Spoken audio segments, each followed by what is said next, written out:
तो धनु लगन के चार्ट में हम मंगल की प्लेसमेंट को लगातार डिस्कस कर रहे हैं और इस वीडियो में अब 11वें भाव के बारे में विचार करेंगे। 11वें भाव में जहां पर आपके चार्ट में जो मंगल स्थित होंगे यहां तुला राशि में स्थित होंगे। तो सबसे पहले आपको यहां डिस्पोजिटर शुक्र को देखना होगा कि शुक्र आपके चार्ट में कितना वेल प्लेस्ड है, या शुक्र का जहां भी प्लेसमेंट है जिस भाव में भी, तो शुक्र का प्रभाव कौन कौन से भावों पर है। वास्तव में अब यहाँ मंगल के साथ बैठा हुआ जो ग्रह होगा वो भी आपके लिए उतना ही ज़्यादा इंपॉर्टेंट हो जाएगा। अपने साथ बैठे ग्रह को मंगल काफ़ी ज़्यादा एक्टिवेट रखते हैं, तो उस ग्रह का रोल भी आपके आर्थिक मामलों में या आपके नेटवर्क से जुड़े मामलों में काफ़ी अहम हो जाएगा। साथ में मंगल के साथ बैठा हुआ ग्रह आपके चार्ट में जिन जिन भावों का स्वामी है उन भावों से आपको लाइफ में काफ़ी ज़्यादा सपोर्ट मिलने की संभावना होगी फाइनेंशियली। मंगल के साथ बैठा हुआ ग्रह आपके जीवन में काफ़ी ज़्यादा एक्टिव प्रभाव डाल पाएगा, और अगर उस ग्रह की महादशा या अंतरदशा भी हो तो ये और भी ज़्यादा अच्छा साबित हो सकता है। लेकिन सबसे इम्पोर्टेंट यही है कि मंगल के साथ जो बैठा हुआ ग्रह है वो है किस प्रकार का, और मंगल के साथ उसका संबंध भी कैसा है। देखिए, मंगल आपके चार्ट में देखा जाए तो यहाँ आ रहे हैं तो निश्चित तौर पे जातक सोशली बहुत ज़्यादा एक्टिव हो सकता है, जातक में नेतृत्व क्षमता बहुत अच्छी हो सकती है, या तो फिर जातक अपनी वाणी से या अपनी पर्सनैलिटी से दूसरों पर बहुत ही स्ट्रॉन्ग प्रभाव डालेगा और अपनी बातों को मनवाने में वो माहिर हो सकता है। कभी कभी आपकी बहुत ज़्यादा जिद्दीपना होने की वजह से या बहुत ज़्यादा ईगोइस्टिक होने से आपको अपने व्यवहार को लेकर कुछ दिक्कतें हो सकती हैं, या आपके कुछ दोस्त लोगों के साथ आपका मनमुटाव भी हो सकता है। मंगल के यहाँ प्लेसमेंट है तो जातक आर्थिक रूप से बहुत ज़्यादा सक्षम बन पाएगा, जातक हमेशा गोल ओरिएंटेड रहेगा, हमेशा अपने कार्य क्षेत्र या अपने अन्य जो उसके गोल हैं उन पर वो बहुत ज़्यादा फोकस करके चलने वाला होगा। निश्चित तौर पे जातक अपनी लाइफ में काफ़ी ज़्यादा प्रगति करेगा। इस प्रकार का मंगल आपको आत्मविश्वास बहुत अच्छा देगा, सोचने समझने की क्षमता बहुत अच्छी देगा और निर्णय लेने की क्षमता भी काफ़ी अच्छी देगा। इस प्रकार का जो मंगल होता है हमेशा आपको जो व्यवधान आते हैं, जो भी रुकावटें आपके जीवन में आती हैं उनसे बचाता है और बहुत ज़्यादा एक्टिव बनाए रखता है। मंगल अब आपके चार्ट में जिन जिन भावों को प्रभावित कर रहे हैं, जैसे कि आपके दूसरे भाव को, आपके पंचम और आपके छठे भाव को, इन भावों में बैठे हुए ग्रहों का जो रोल होगा वो बहुत इंपॉर्टेंट हो जाएगा। आपके चार्ट में सबसे पहले देखा जाए तो मंगल वैसे 12वें भाव को रिप्रेजेंट करते हैं। 12वें भाव को रिप्रेजेंट करने की वजह से इस बात की संभावना काफ़ी ज़्यादा है कि आपका फॉरेन सेटलमेंट होना या फॉरेन से डायरेक्टली इनडायरेक्टली कोई ना कोई संबंध होना हो सकता है। मंगल यहाँ है तो आप दूसरों के लिए भी बहुत ज़्यादा सपोर्टिव बनेंगे, और ये आर्थिक मामलों में सपोर्ट ज़्यादा होने की संभावना होगी, या किसी के भी कैरियर में कोई बाधा आ रही है, किसी को भी आपको इंस्पायर करना है, किसी को भी आपको मोटिवेट करना है, तो आप एक अहम रोल निभा पाएंगे। सामने वाला जो पर्सन होगा वो आपको काफ़ी ज़्यादा अप्रिसिएट करेगा आपकी, क्योंकि पर्सनैलिटी और आपकी जो बातों का प्रभाव है वो दूसरे लोगों पर बहुत ही ज़्यादा अच्छा पड़ने वाला है।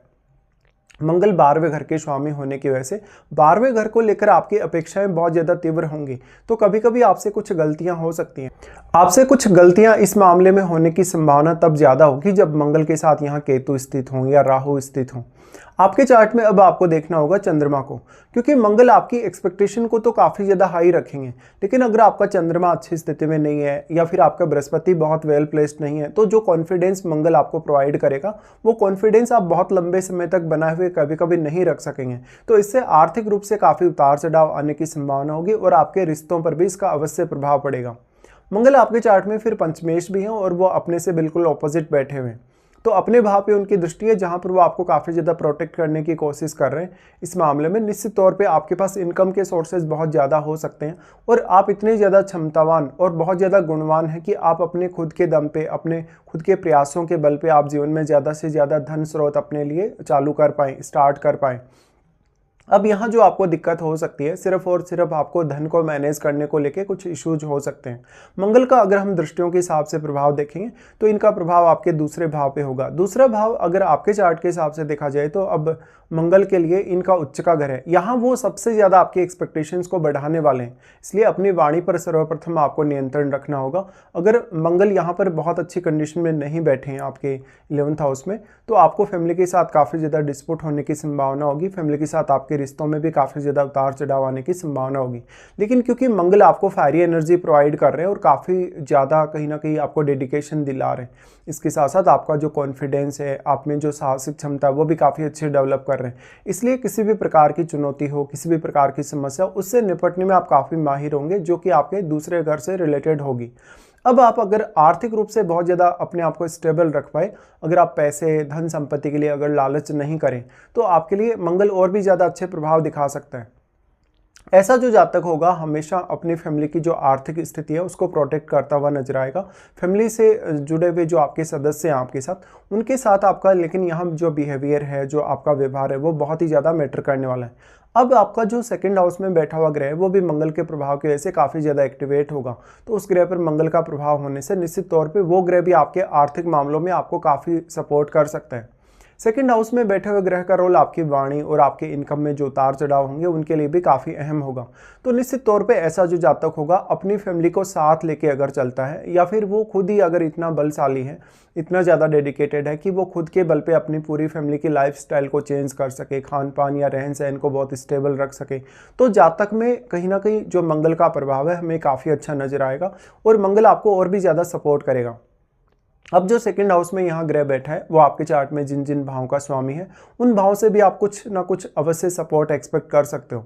मंगल का प्रभाव फिर अपने ही घर पे होगा जहाँ पर वो संतान को लेके कहीं ना कहीं आपकी एक्सपेक्टेशन को बहुत ज़्यादा बढ़ाने वाले हैं। ऐसा मंगल आपको स्टॉक मार्केट रिलेटेड या लॉटरी या सट्टा से रिलेटेड मामलों में काफ़ी ज़्यादा सक्सेसफुल बना सकते हैं, लेकिन यहाँ पर आप में धैर्य की कमी होने की वजह से काफ़ी ज़्यादा नुकसान होने की भी पॉसिबिलिटी बन जाएगी।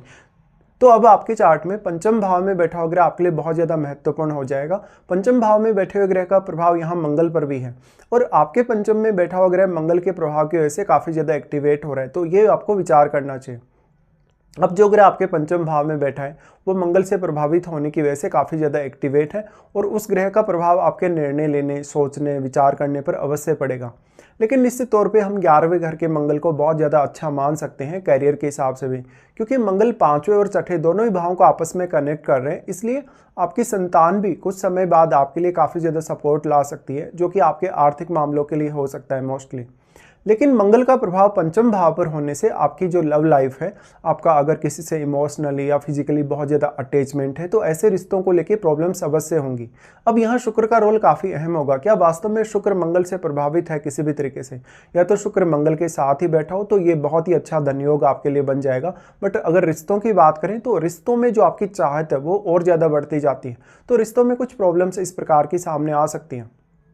मंगल का उसके बाद जो प्रभाव होगा वो आपके 6th हाउस पे होगा। 6th हाउस पे मंगल का प्रभाव आपके लिए सबसे ज़्यादा इंपॉर्टेंट इसलिए भी साबित होगा क्योंकि यहाँ वो शुक्र के ही घर में बैठे हैं आपके 11वें घर में, और वो शुक्र के घर पे ही अपना प्रभाव भी डाल रहे हैं। इसलिए आपकी रूटीन लाइफ और डेली लाइफ में आप किस तरीके से अब हैंडल करते हैं चीज़ों को, साथ साथ में अपने जो बॉस के साथ, कलीग्स के साथ जो रिलेशनशिप है आप उनको कैसे हैंडल करते हैं। निश्चित तौर पे यहाँ पर आप जीवन में कोई कर्ज वगैरह लेंगे, कोई भी प्रकार की आर्थिक रूप से चुनौती या समस्या आपके सामने आएगी, उससे आप काफ़ी बेहतरीन तरीके से निपट पाएंगे।